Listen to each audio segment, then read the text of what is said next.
Paborito ko talaga itong dragon fruit. Pag dumumi ka, ganito rin ang kulay. Bukbang muna tayo guys. Sarap na ito. Hindi na kailangan kutsilyohin.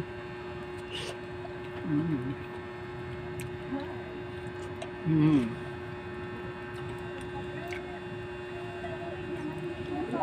Mm. Mm.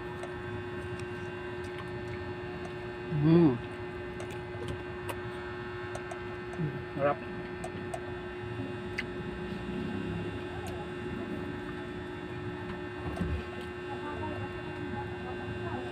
Hindi ko na inantay na ano, na i-blender pa.